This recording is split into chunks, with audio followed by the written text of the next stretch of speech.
ওয়াল মুরসালাতি উরফা, একের পর এক ধারাবাহিকভাবে কল্যাণের জন্য প্রবাহিত বাতাসের শপথ। ফাল আসিফাতি আসফা,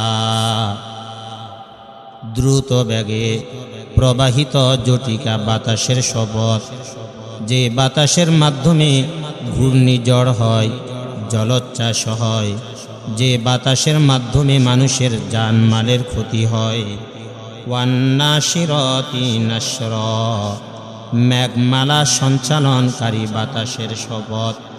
ফাল ফারিকাতি ফারকা, হক এবং বাতিল, সত্য এবং মিথ্যা, হালাল এবং হারাম পার্থক্যকারী কোরআনের আয়াতের শপথ। ফাল মুলকিয়াতি যিকরা উযরান আও নুযরা, ওহী বহনকারী ফেরেশতাদের শপথ, যারা ওহী নিয়ে কোরআন নিয়ে নবীদের কাছে আগমন করেন, নবীদেরকে আল্লাহর পক্ষ থেকে ওহী পৌঁছে দেন। নবীর এই ওহীর মাধ্যমে, কোরআনের আয়াতের মাধ্যমে উম্মতের মধ্যে গুনাহগার যারা, ইমানদার যারা গুনাহ করে, তাদেরকে গুনাহ থেকে ফিরে আসতে আহ্বান জানায়। আর যারা নাফরমান বেঈমান, তাদেরকে আযাবের মাধ্যমে সতর্ক করে। এই যে পাঁচটা জিনিসের শপথ, বাতাস, কোরআন এবং ওহী বহনকারী ফেরেশতা, এই তিন জিনিসের শপথের মাধ্যমে আল্লাহ তাআলা মানুষের কাছে আল্লাহর পরিচয় আল্লাহ তাআলা স্পষ্ট করে ফেলছে। কিয়ামতের ময়দানে কেউ যদি বলে, আয় আল্লাহ, আপনাকে জানার মতো, আপনাকে বুঝার মতো, আপনাকে চিনার মতো কোনো ব্যবস্থা আমাদের কাছে যায় নাই, আমরা পাই নাই। যদি আমরা আপনার পরিচয় জানতাম, আমরা আপনাকে এক বলে বিশ্বাস করতাম, আমরা আপনার ইবাদত করতাম, আপনার বন্দেগী করতাম। এই কথাটা যেন হাসরের ময়দানে কেউ না বলতে পারে। এই জন্য আল্লাহ তাআলা বাতাসটাকে নিজের নিয়ন্ত্রণে রেখেছেন। বাতাস এটা আল্লাহ তাআলা স্বাভাবিকভাবে রাখেন, আবার এটাকে আল্লাহ তাআলা খুব দ্রুত বেগে প্রবাহিত করেন। বাতাসের নিয়ন্ত্রণের মাধ্যমে আল্লাহ তাআলা মানুষের কাছে তাওহীদ, আল্লাহ তাআলা যে এক, আল্লাহ তাআলার একাত্মবাদের পরিচয় দুনিয়ার প্রতিটা মানুষকে নিজ নিজ জায়গায় পৌঁছে দিচ্ছেন। কোরআন এবং সুন্নাহর মাধ্যমে মানুষকে আল্লাহ তাআলা আখিরাতের প্রস্তুতি, আখিরাতকে যেন সে না ভুলে, সে যেন জাহান্নাম থেকে বাঁচতে পারে, সে যেন ইবাদত বন্দেগীর মাধ্যমে জান্নাত অর্জন করতে পারে। এই জন্য আল্লাহ তাআলা কোরআন অবতীর্ণ করেছেন, নবী রাসূলগণদেরকে পাঠিয়েছেন। আল্লাহ তাআলা যুগ যুগ ধরে হযরত উলামায়ে কেরামের মাধ্যমে উম্মতকে কোরআন ও হাদিস, কোরআন সুন্নাহ শোনার ব্যবস্থা করেছেন। এই পাঁচটা জিনিসের শপথ করে আল্লাহ তাআলা বলেন, ইন্নামা তুআদুনা লাওয়াকিউ।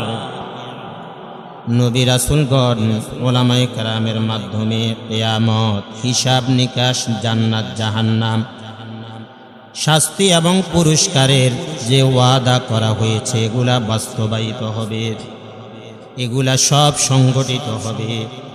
এগুলা বাস্তবায়ন হওয়ার মুহূর্তে কয়েকটি বিষয় সংগঠিত হবে। আল্লাহর নবী সাল্লাল্লাহু আলাইহি ওয়াসাল্লাম বলেন, মুহররম মাসের 10 তারিখ শুক্রবার ফজরের নামাজের পর প্রতিটা মানুষ নিজ নিজ কাজে রওনা করবে। সবাই নিজ নিজ পেশায় অংশগ্রহণ করার জন্য ঘর থেকে বাহির হবে। হঠাৎ করে সবাই একটা বাঁশির আওয়াজ শুনবে, চিকন বাঁশির আওয়াজ। কেউ এটাকে কর্ণপাত করবে না, কেউ এটাকে গুরুত্ব দিবে না। যখন বেলা বাড়তে থাকবে, সূর্য যখন মাথার উপর উঠতে থাকবে, সূর্যের যখন আলো বেড়ে চলবে, এই বাঁশির সুরটাও বাড়তে থাকবে। আল্লাহর নবী সাল্লাল্লাহু আলাইহি ওয়াসাল্লাম বলেন, সূর্য যখন একেবারে মাথার উপর চলে আসবে, তখন হযরত ইসরাফিল আলাইহিস সালাম সিংহে ফুঁ দিবে, একটা বিকট আওয়াজ হবে। ওই আওয়াজের সাথে সাথে ফাইদান নুজুমু তুমিসাত, যত চন্দ্র সূর্য তারকারাজি আলোর যত প্রদীপ আছে এগুলা সব নিভে দেওয়া হবে। ওয়া ইদাস সামাউ ফুরিজাত, দ্বিতীয় অবস্থা হলো আসমান ভেঙে যাবে, বিদীর্ণ হবে, আসমান একটার উপর আরেকটা পড়ে যাবে, আসমান চূর্ণ বিচূর্ণ হবে। 3 নম্বরের অবস্থা হলো ওয়া ইদাল জিবালু নুসিফাত, এই পৃথিবীতে যত পাহাড় আছে এগুলা সব বালি হয়ে যাবে, এগুলা সব তুষার ন্যায় উঠতে থাকবে। ওয়া ইদার রুসুলু উকিতাত, 4 নম্বরে আল্লাহ তাআলা নির্দিষ্ট সময়ে সকল নবী রাসূলগণদেরকে উম্মতের বিষয়ে কথা বলার জন্য, উম্মতের ব্যাপারে সাক্ষ্য দেওয়ার জন্য সবাইকে অংশগ্রহণ করবে। ওই দিনের অবস্থাটা কতটা ভয়াবহ হবে, যখন সব আলো বন্ধ হবে, আসমান ভেঙে যাবে, পুরা জমিন তুষার ন্যায় উঠতে থাকবে। ওই দিনের ভয়াবহতা কেমন হবে? আল্লাহ তাআলা কোরআনুল কারীমের আরেক আয়াতের মধ্যে বলেন, ইয়াউমা তারাউনাহা তাযহালু কুল্লু মুরদিআতিন আম্মা আরদাত ওয়া তাদউ কুল্লু যাতি হামলিন হামলাহা ওয়া তারান নাসা সুকারা ওয়া মা হুম বিসুকারা ওয়ালাকিন্না আযাবাল্লাহি শাদীদ। আল্লাহ তাআলা প্রিয় নবী মুহাম্মদুর রাসূলুল্লাহ সাল্লাল্লাহু আলাইহি ওয়াসাল্লামকে বলেন, আমার নবী যখন ইসরাফিল আলাইহিস সালাম সিংহে ফুঁ দিবে, যখন পুরা দুনিয়ার সব আলো বন্ধ হয়ে যাবে, তখন দুধ দানকারিণী মহিলা যারা নিজের বাচ্চাকে দুধ দান করে, দুধ পান করায়, তারা তাদের ওই দুধ পান করানোর ওই বাচ্চার কথা ভুলে যাবে, বাচ্চাটাকে তারা কোল থেকে ফেলে দিবে। 2 নম্বরে গর্ভবতী মহিলা যারা কিয়ামতের ভয়াবহতার কারণে তাদের সন্তান প্রসব হয়ে যাবে, মানুষগুলাকে দেখে আপনার মনে হবে তারা সবাই মাতাল, আসলে তারা কেউ মাতাল না। আল্লাহর আযাব কঠিন, আল্লাহর আযাবের ভয়াবহতার কারণে মানুষ মাতালের মতো হয়ে যাবে। এই যে গত কিছুদিন আগে ভূমিকম্প হয়েছে, এটা আমরা অনেকেই দেখেছি। বাবা তার ছোট ছেলে 2-2.5 বছরের বাচ্চা, তাকে নিয়ে মার্কেট করতেছে। যখন ভূমিকম্প শুরু হয়েছে তো বাবা তার এই সন্তানকে রেখে দৌড় দিয়ে বাবা বাঁচার জন্য এই মার্কেট থেকে বের হয়ে গেছে। তাহলে কিয়ামতের দৃশ্য, কিয়ামতের অবস্থাটা কেমন হবে? আল্লাহ পাকের নবী সাল্লাল্লাহু আলাইহি ওয়াসাল্লাম কিয়ামতের এই বিষয়গুলা যখন কাফেরদেরকে বলতেন, তাদেরকে সতর্ক করতেন, তাদেরকে ঈমান গ্রহণের জন্য আহ্বান করতেন, তখন তারা নবীজিকে বলতো, মুহাম্মদ লিআইয়ি ইয়াউমিন উজ্জিলাত, লিআইয়ি ইয়াউমিন উজ্জিলাত, কোন দিনের জন্য এগুলাকে মুলতবি করা হয়েছে, কোন দিন এগুলা সংঘটিত হবে? তুমি আমাদেরকে কিয়ামত সম্পর্কে যা শোনাও এগুলা কোন দিন হবে? লিয়াউমিল ফাসলি ওয়া মা আদরাকা মা ইয়াউমুল ফাসল, আল্লাহ তাআলা বলেন আমার নবী তাদেরকে শুনিয়ে দেন এগুলাকে বিচার দিবসের জন্য রাখা হয়েছে। ওয়া মা আদরাকা মা ইয়াউমুল ফাসল, বিচার দিবস কি এটা কি আপনি জানেননি? আপনি জানেন না? বিচার দিবসটা বড় ভয়াবহ একটা দিবস। বিচার দিবস এটা বিভীষিকাময় একটা দিবস।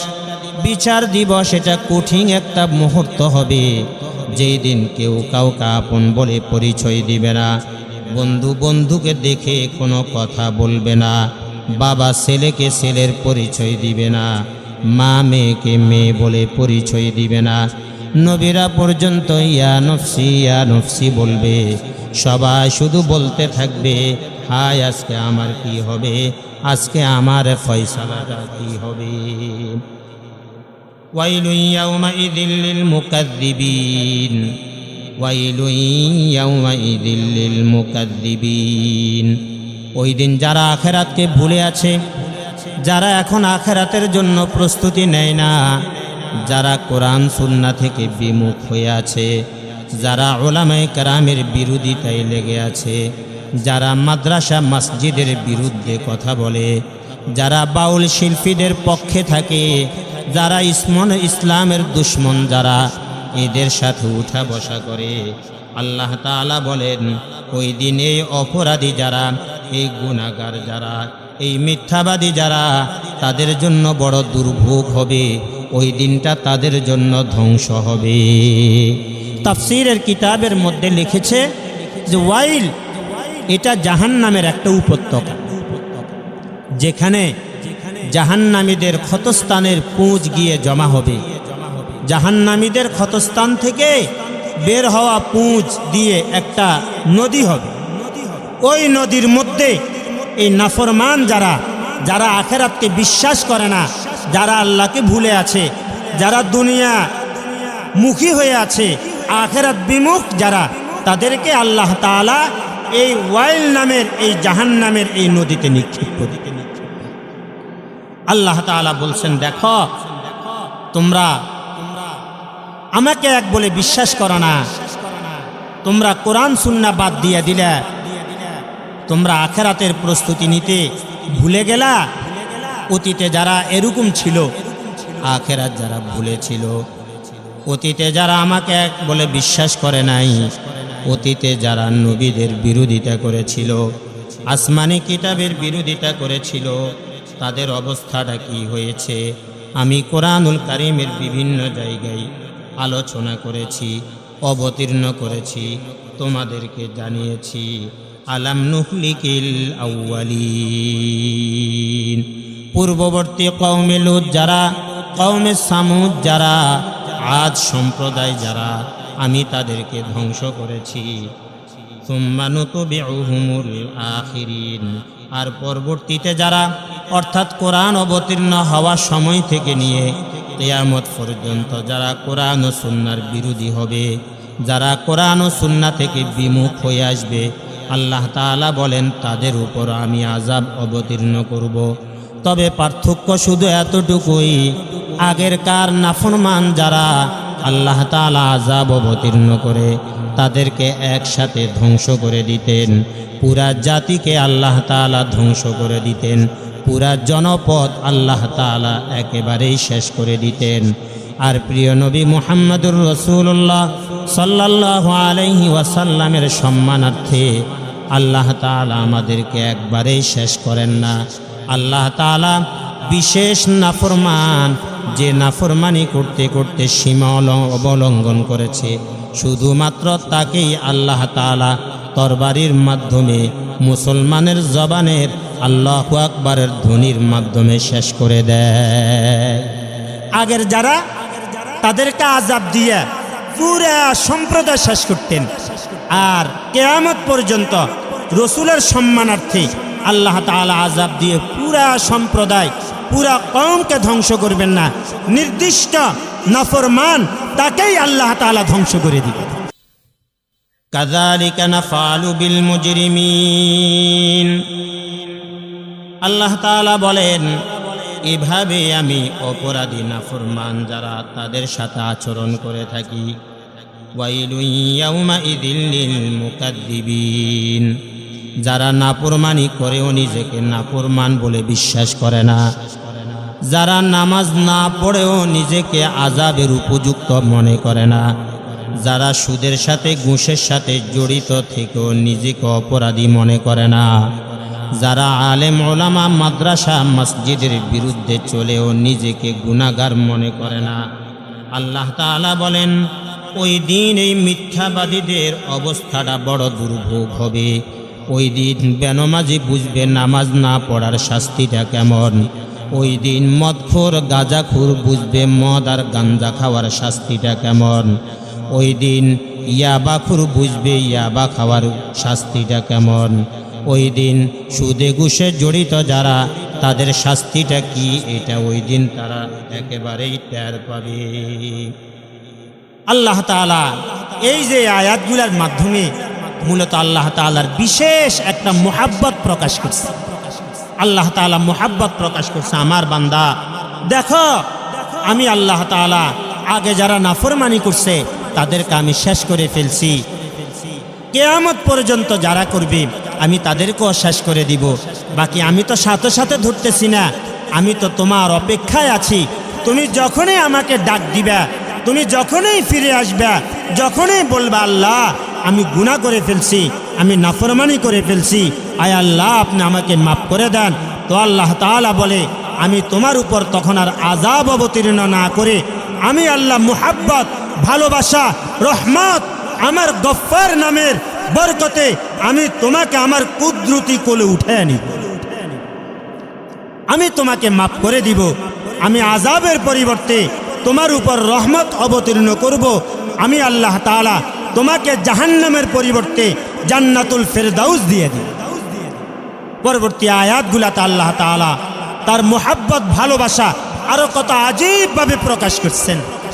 আল্লাহ তাআলা বলতেছেন, আমার বান্দা তুমি আমার নাফরমানিতে লিপ্ত, ফজরের সময় তুমি ঘুমিয়ে থাকো না, তুমি আমার এই নাফরমানিতে লিপ্ত, তুমি আমাকে মুহাব্বত করো না, তুমি আখিরাত ভুলে গেছ, নিজের কবরের কথা স্মরণ করো না।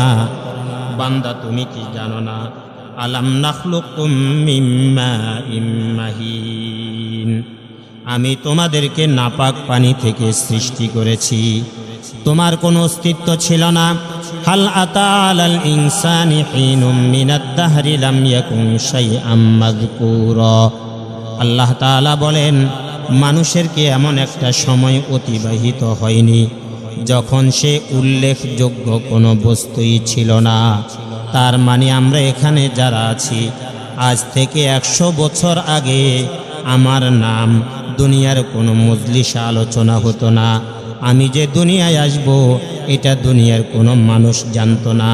আমি নাস্তি ছিলাম, আমি একেবারেই অনস্তিত্বের মধ্যে ছিলাম।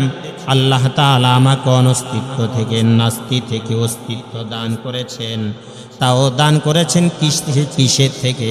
ফেরেশতাদেরকে আল্লাহ তাআলা সৃষ্টি করেছেন নূর দ্বারা, জিনদেরকে আল্লাহ তাআলা সৃষ্টি করছেন আগুন দ্বারা, আর আমাকে আপনাকে আল্লাহ তাআলা সৃষ্টি করছেন নাপাক পানি দ্বারা। যদিও নাপাক পানির সৃষ্টি আমি আর আপনি, বাকি আল্লাহ তাআলা বলেন বান্দা যদিও সৃষ্টি করছি নাপাক পানি দিয়ে, বাকি মর্যাদা দিয়ে দিচ্ছি সকল মাখলুকের উপর। ওয়ালাকাদ কাররামনা বানি আদম, আল্লাহ তাআলা বলেন যদিও আমি তোমাকে নাপাক পানি দিয়ে সৃষ্টি করেছি, বাকি সব মাখলুকাতের উপর আমি তোমার শ্রেষ্ঠত্ব রেখেছি। ফেরেশতারা একবার আল্লাহ তাআলার কাছে দরখাস্ত করছেন, আল্লাহ মানুষকে আপনি দুনিয়া ভোগ করার সুযোগ দিয়েছেন, মানুষ দুনিয়া ভোগ করতেছে, মানুষ ব্যবসা বাণিজ্য করতেছে, মানুষ ঘর সংসার করতেছে, মানুষ খাওয়া দাওয়া করতেছে, মানুষ আরাম আয়েশ ভোগ করতেছে। আমরা ফেরেশতারা তো দুনিয়া ভোগ করা থেকে মাহরুম। আপনার কাছে আমাদের দরখাস্ত, মানুষকে আপনি দুনিয়া দিচ্ছেন তো আরও দিয়ে দেন, তবে তাদেরকে আপনি আখেরাত দিয়েন না, আখেরাতটা আপনি আমাদেরকে দান করিয়েন। তখন আল্লাহ তাআলা ফেরেশতাদেরকে বললেন, ও আমার ফেরেশতারা শোনো, তোমাদেরকে আমি সৃষ্টি করেছি কোন দ্বারা? জিবরিলকে আমি সৃষ্টি করেছি কোন দ্বারা? আজরাইলকে আমি সৃষ্টি করেছি কোন দ্বারা? জিবরিলকে আমি, ইসরাফিলকে সৃষ্টি করেছি কোন দ্বারা? আমার যত মাখলুক সবাইকে আমি সৃষ্টি করেছি কোন দ্বারা? কিন্তু মানুষকে আমি কোন দ্বারা সৃষ্টি করি নাই? আমি আল্লাহ তাআলা মানুষকে আমি আমার কুদরতি হাত দিয়েই সৃষ্টি করেছি। যাদেরকে আমি কুদরতি হাতে সৃষ্টি করলাম তাদের মর্যাদা যাদেরকে কোন দ্বারা সৃষ্টি করলাম তাদের সমান হতে পারে না। সুবহানাল্লাহ জেরে বলেন। তবে তোমরা যেহেতু দরখাস্ত করছো, আমি তোমাদেরকে মানুষের খাদেম বানাবো। মানুষ যখন খাইতে যাবে তখন তোমরা মানুষের খেদমতে নিয়োজিত থাকবে। মানুষ যখন চাষাবাদ করবে তখন তোমরা মানুষের ফসল পাহারা দিবে। মানুষ যখন গাড়িতে উঠবে তখন তোমরা মানুষের নিরাপত্তার কাজে থাকবে। মানুষ যখন ঘুমাইতে যাবে তখন তোমরা দারোয়ানি করবে। এমনকি মানুষগুলা যখন জান্নাতে প্রবেশ করবে তোমাদের ফেরেশতাদের মধ্য থেকে একজন রেদওয়ানকে আমি ওই জান্নাতের দারোয়ান বানায়া দিব। সুবহানাল্লাহ জোরে বলেন। তাহলে আল্লাহ তাআলা বলেন, বান্দা আলাম নাখলুকুম মিন মাইন মাহিন, আমি কি তোমাদেরকে নাপাক পানি থেকে সৃষ্টি করিনি? অবশ্যই আল্লাহ তাআলা আমাদেরকে নাপাক পানি থেকে সৃষ্টি করেছেন। বাকি মর্যাদা তিনি আমাদেরকে সবার উপরে দিয়েছেন। আলহামদুলিল্লাহ বলেন। ফাজআলনাহু ফি করারিম মাকিন ইলা কদারিম মালুম। আল্লাহ তাআলা বলেন, আমি তোমাদেরকে নির্দিষ্ট একটা সময় পর্যন্ত বিশেষ একটা জায়গায় আমি আবদ্ধ করে রেখেছি। অর্থাৎ মায়ের গর্ভের মধ্যে আমি তোমাদেরকে রেখেছি, যেখানে দুনিয়ার কোনো আলো বাতাস, দুনিয়ার কোনো প্রযুক্তি ছিল না। ফাজা ইয়াখলুকুকুম ফি বুতুনি উম্মাহাতিকুম খলকাম মিন বাদি খলকিন ফি যুলুমাতিন সালাস। আল্লাহ তাআলা বলেন, একের পর এক ধারাবাহিকভাবে আমি তোমাদেরকে 3 অন্ধকারের মধ্যে সৃষ্টি করেছি। মায়ের ফ্যাট এটা একটা অন্ধকার, জরায়ু এটা আরেকটা অন্ধকার, গর্ভাশয় এটা আরেকটা অন্ধকার। 3 অন্ধকারের মধ্যে আল্লাহ তাআলা সৃষ্টি করছেন। কতটা নিখুঁতভাবে দেখেন। অন্ধকারের মধ্যে আমরা কিছু বানাইতে গেলে, অন্ধকারের মধ্যে আমরা কিছু তৈরি করতে গেলে এলোমেলো হয়, বড় ছোট হয়, মোটা চিকন হয়। আল্লাহ তাআলা 3 অন্ধকারের মধ্যে আমাকে আপনাকে সৃষ্টি করেছেন। চোখগুলা দেখেন একেবারে সমান সমান, 2টা হাত দেখেন একেবারেই সমান, 2টা পা দেখেন একেবারেই সমান। এই যে ঠোঁটের 2 পাশের সাইজ, এটাকে আল্লাহ তাআলা সমান করে সৃষ্টি করেছেন। আরও বড় আজীব হলো এটা, বাজারের মধ্যে এক ধরনের ছোট ছোট বল পাওয়া যায়, যেটাকে আমরা ম্যাজিক বল বলি। পানিতে ভিজানোর পর অনেক বড় হয়। আমরা আশ্চর্য হই, এটা কিভাবে সম্ভব? আল্লাহ তাআলা বলে, বান্দা তোমার এই সৃষ্টি, তোমার এই শরীর, এটা এর থেকে বেশি আশ্চর্য। সুবহানাল্লাহ বলে। আল্লাহ তাআলা কত বড় ম্যাজিশিয়ান। আমাকে আপনাকে আল্লাহ তাআলা 3 অন্ধকারের মধ্যে আল্লাহ তাআলা সৃষ্টি করেছেন নাপাক পানির একটা কণা থেকে। ওই নাপাক পানির কণা থেকে আল্লাহ তাআলা 2টা চোখ সৃষ্টি করেছেন। নাপাক পানির ওই কণা থেকে আল্লাহ তাআলা 2টা কান সৃষ্টি করছেন। নাপাক পানির ওই কণা থেকে আল্লাহ তাআলা 2টা হাত সৃষ্টি করছেন। নাপাক পানির ওই কণা থেকে আল্লাহ তাআলা 2টা পা সৃষ্টি করছেন। এত সুন্দরভাবে সৃষ্টি করছেন। ফাকদ্দারনা, আল্লাহ তাআলা বলেন, আমি সুষমভাবে সঠিকভাবে মায়ের পেটে তোমাকে সৃষ্টি করেছি, এমনভাবে যেন দুনিয়াতে তোমার আসতে কষ্ট না হয়। এই পরিমাণ ঘটনা আমি দিয়েছিলাম। আবার দুনিয়াতে আসার পর আস্তে আস্তে আস্তে আস্তে আমি তোমার এই দুর্বল অঙ্গগুলোকে সবল করলাম। প্রতিটা অঙ্গের মধ্যে আমি এমনটা শক্তি দিলাম, তোমার এই মায়ের পেট থেকে নিয়ে আসা 2.5-3 কেজি ওজনের এই শরীরটা কবরে যাওয়ার আগে অনেকের তো 100 কেজিরও বেশি হয়ে যায়। ঠিক না ব্যাঠিক জোরে বলেন। তাহলে ছিল এটা নাপাক পানির কণা। এই এক কণা থেকে আল্লাহ তাআলা কিভাবে আমাকে আপনাকে সৃষ্টি করছে। ফানিআমাল কাদিরুন, আমার আপনার এই সৃষ্টি এটা প্রমাণ করে আল্লাহ তাআলা যে কত বড় সৃষ্টিকর্তা, আল্লাহ তাআলা যে কত বড় একজন খালেক। তিনি আমাদেরকে সৃষ্টি করে ছেড়ে দিলেন না।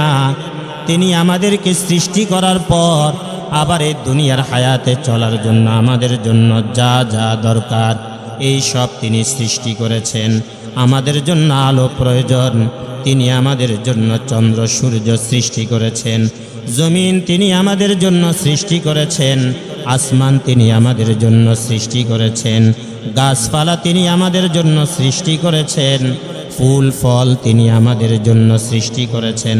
হাজারো প্রকারের খানা তিনি আমাদের জন্য সৃষ্টি করেছেন। তার মানে তিনি আমাদের জন্য পুরা কায়নাতকে খেদমত বানিয়ে রেখেছেন। সুবহানাল্লাহ বলেন। আল্লাহ তাআলা বলেন, বান্দা এবার তোমার একটু বুঝার বিষয়, এই নাফাক এই ছোট কণা থেকে আমি তোমাকে এত সুন্দর করে সৃষ্টি করলাম। নাফাক এই ছোট কণা থেকে সৃষ্টি করে পৃথিবীর সব মাখলুকাতের উপর আমি তোমাকে শ্রেষ্ঠত্ব দান করলাম। নাপাক পানির কণা থেকে সৃষ্টি করে পৃথিবীর সব মাখলুককে আমি তোমার খেদমতে নিয়োজিত করলাম। বলো এটা কি এমনি আমি এটাকে এভাবেই করে ছেড়ে দিব? না, আমার একটা উদ্দেশ্য আছে। ওয়ামা খালাকতুল জিন্না ওয়াল ইনসা ইল্লা লিয়াবুদুন। আমি তোমাকে যে এত আজীবভাবে এত সুন্দর করে সৃষ্টি করলাম, আমার উদ্দেশ্য হলো বান্দা তুমি দুনিয়ার এই হায়াতে প্রতিটা মুহূর্তে প্রতিটা কদমে তোমার হায়াতের প্রতিটা দিন প্রতিটা সপ্তাহ প্রতিটা মাস বছর তুমি আমাকে স্মরণ করবে। তোমার দিলের মধ্যে আমি থাকব, তুমি আমার মুহাব্বত নিয়ে চলবে। বলে তুমি আমার মুহাব্বত নিয়ে চলার জন্য, আমার মুহাব্বত বুঝার জন্য আমি কোরআন অবতীর্ণ করেছি। মাশায়েখগণ বলেন, আল্লাহ পাকের এই যে কোরআন, এটা যদি কেউ এই মাটির চোখ দিয়ে দেখে, এই চামড়ার চোখে দেখে, তাহলে সে শুধু কিছু শব্দ দেখবে, কিছু আয়াত দেখবে, কালো কালি দিয়ে লেখা কিছু আয়াত আর হরফ ছাড়া সে আর কিছু দেখবে না।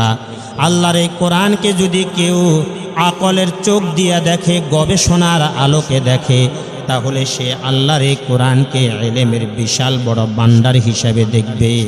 কেউ যদি আল্লাহ তাআলার এই কোরআনটাকে নফস দিয়া দেখে, দিল দিয়া দেখে, কলব দিয়া দেখে, তাহলে সে আল্লাহ তাআলার মারেফাত, আল্লাহ তাআলার মুহাব্বত, আল্লাহ তাআলার ভালোবাসা দেখবে।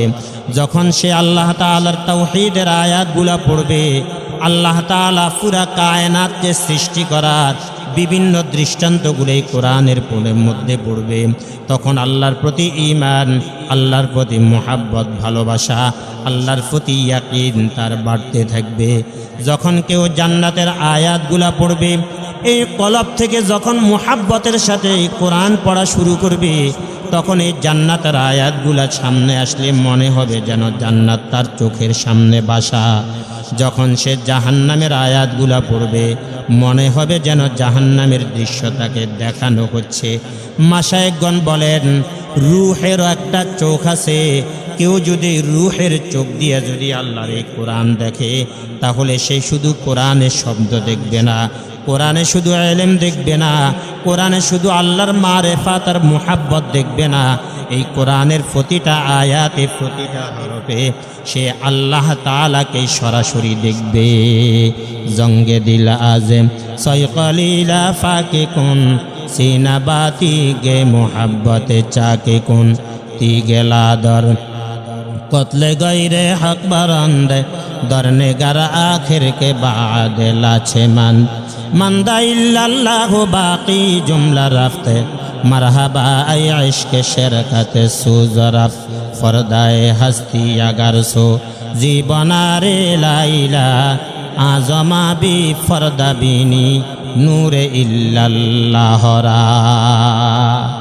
এই যে এই রূহের চোখ দিয়া আল্লাহর এই কোরআন আমি দেখব, তো প্রতিটা আয়াতে প্রতিটা হরফে আমি সরাসরি আল্লাহ তাআলাকে দেখব।